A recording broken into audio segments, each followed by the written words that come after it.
Asuna Watase est une élève de 6e année qui a été forcée de grandir rapidement depuis la mort de son père, tandis que sa mère est une infirmière qui travaille de longues heures dans un hôpital.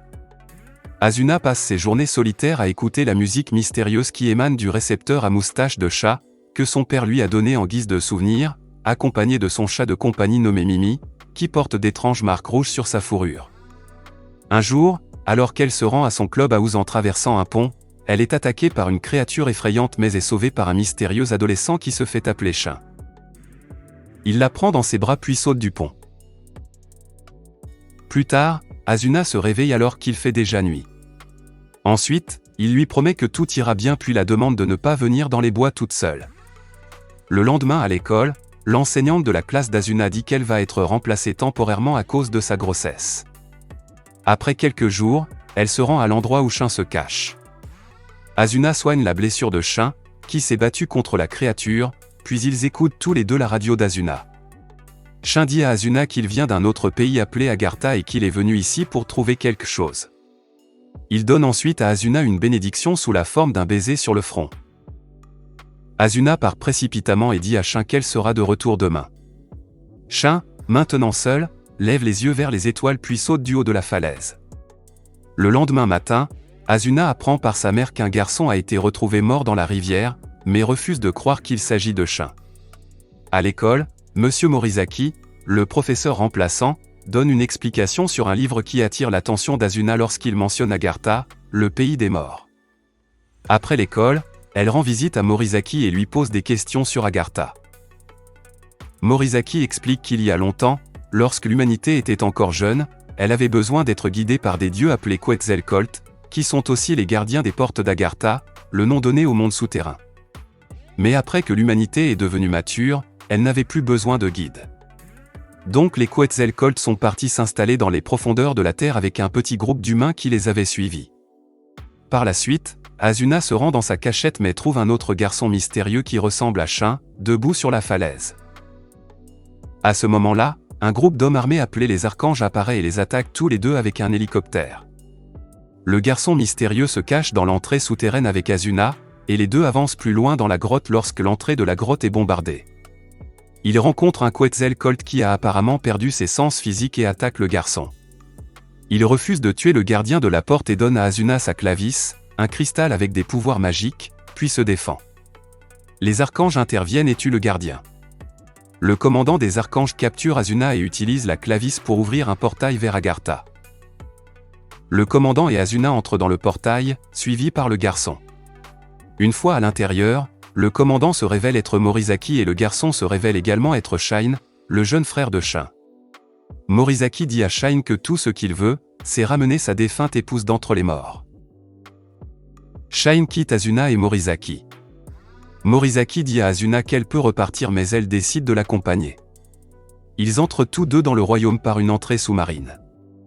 Une fois à l'intérieur, ils se rendent à la porte de la vie et de la mort qui peut ramener les âmes des personnes décédées, ainsi que Mimi, qui s'était en fait glissée dans le sac à dos d'Asuna. En arrivant dans son village, Shine apprend qu'il a échoué dans sa mission de récupération de la clavis. Les aînés l'informent qu'une fille et un homme sont passés par leur village avec un fragment de celle-ci. Shine réembarque donc pour aller empêcher Asuna et Morizaki de faire des ravages sur Agartha. En chemin, Asuna est kidnappée par une race de monstres appelés Izoku. Elle se réveille dans une zone fermée et rencontre une jeune fille nommée Mana, toutes deux tentent de s'échapper mais n'y parviennent pas. Le jour commence à s'assombrir et les Izoku commencent à apparaître, mais ils ne peuvent se déplacer que dans l'ombre. Dans leur tentative d'évasion, ils rencontrent Shine, qui les aide mais est blessé par un Izoku pendant la fuite. Morizaki retrouve Asuna et Mana en aval de la rivière ainsi que Shine avec l'aide de Mimi. Shine tente de récupérer le fragment de cristal clavis qui appartient à Asuna. Cependant, il est trop faible pour se battre et Morizaki le bat facilement. Asuna convainc Morizaki de l'emmener avec eux tandis que Mana les conduit à son village. Une fois sur place, les villageois sont d'abord réticents à l'idée d'aider les habitants de la surface, mais l'ancien du village convainc les gardes de les laisser entrer.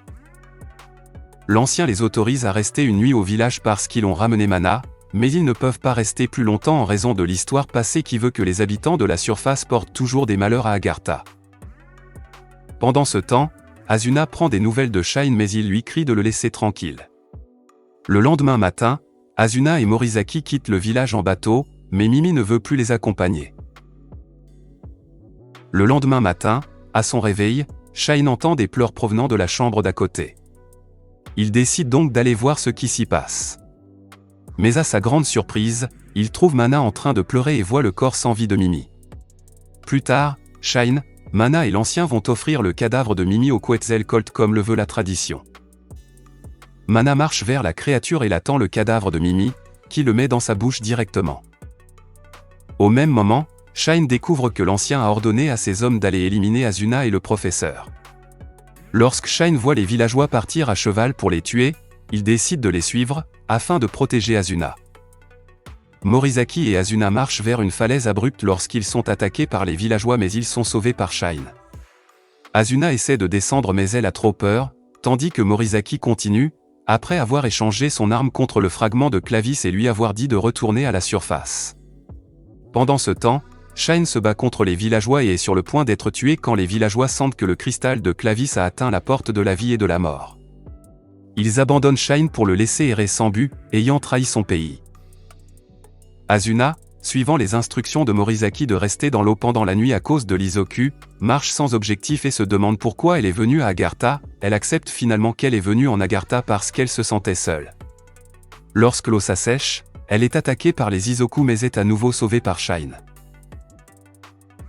Les deux retournent à la falaise après avoir vu l'arche de vie descendre.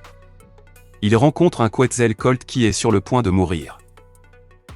Avant de mourir, le Quetzalcoatl chante sa chanson pour envoyer tous ses souvenirs dans le monde. Asuna comprend maintenant que la dernière chanson qu'elle a entendue dans son monde était celle de Shin avant sa mort. Le Quetzalcoatl propose de les emmener au pied de la falaise. Là, ils trouvent tous deux la porte de la vie et de la mort et y pénètrent. Morizaki a déjà fait un vœu pour que sa défunte épouse Lisa revienne, mais son âme a besoin d'un vaisseau. Asuna et Shine trouvent Morizaki, qui dit à Asuna qu'elle n'aurait pas dû venir, elle est bientôt possédée par l'âme de la femme de Morizaki. Mais ce prix est insuffisant, Morizaki le paie aussi par la perte d'un œil. Pour annuler la possession d'Asuna, Shine détruit le cristal Clavis, bien que Morizaki ait un couteau sous la gorge. En brisant la Clavis, l'âme d'Asuna revient dans son corps, après une brève réunion avec Mimi et Shin. Avant de quitter le corps d'Asuna, Lisa dit à Morizaki de trouver le bonheur sans elle. Asuna est maintenant redevenu normal, mais Morizaki est dévasté et demande à Shine de le tuer. Shine lui répond que porter le fardeau d'un être cher décédé est la malédiction de l'humanité et dit à Morizaki de continuer à vivre. Asuna retourne à la surface et on la voit faire ses adieux à Shine et Morizaki, qui ont choisi de rester derrière. Le film se termine sur une Asuna plus âgée qui regarde par la fenêtre la falaise où elle a rencontré Shin et Shine. Elle fait ensuite ses adieux à sa mère et se dépêche de se rendre à la cérémonie de remise des diplômes. C'est tout pour ce résumé d'animé. Abonnez-vous pour plus de résumés d'animé comme celui-ci, activez la notification et laissez un like pour aider la chaîne. Merci d'avoir regardé.